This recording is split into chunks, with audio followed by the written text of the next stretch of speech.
બોરિયાવી છે અને બોરિયાવીનું સુલભ શૌચાલય છે. મારું બોરિયાવી સ્વચ્છ બોરિયાવી. મસ્ત એવી લાઈન લખી છે કે ગાંડા હોય એ ગંદકી કરે અને ડાહ્યા હોય તેનાથી દૂર રહે. મારું કહેવું એ છે કે આજે મેં વિઝિટ કરી જે બોરિયાવીનું જે શૌચાલય છે, શૌચાલયની અંદર જોઈએ તો એક બી પાણીની લાઈન ચાલુ નહીં.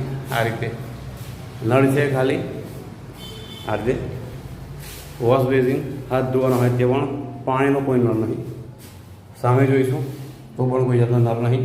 ગંદકી એટલી ગંદકી છે. તો જે ગાંડા હોય ગંદકી કરે કહેવાનું લખેલું, તો જે ડાયા હોય ને એ જે ગંદકી છે કે જે તૂટેલું બધું છે ને એ પણ સરખું કરાવે. કેમ કે કોઈ પણ જાતની સ્વચ્છતા નહીં. મારું બોરિયાવી સ્વચ્છ બોરિયાવી. આ જગ્યાએ સુંદર થવું જોઈએ, સાફ થવું જોઈએ, ડેલી બેઝિસ પર સાફ થવું જોઈએ. અને જે નળ પણ તૂટેલા છે એ બધા જ નળ લાગવા જોઈએ અને પાણીની વ્યવસ્થા હોવી જોઈએ. કેમ કે આ નળ જો તૂટેલો છે તો કહેવાય છે કે આ પાણીની વ્યવસ્થા કોઈ પણ જાતની છે નહીં. તો પછી આ બધું કેમ? મસ્ત એવું તો લખેલું તો કે ગાંડા હોય એ ગંદકી કરે. તો જે સારા લોકો છે, જે ડાયા લોકો છે, એ આનો સુધારો કરાવડાવે.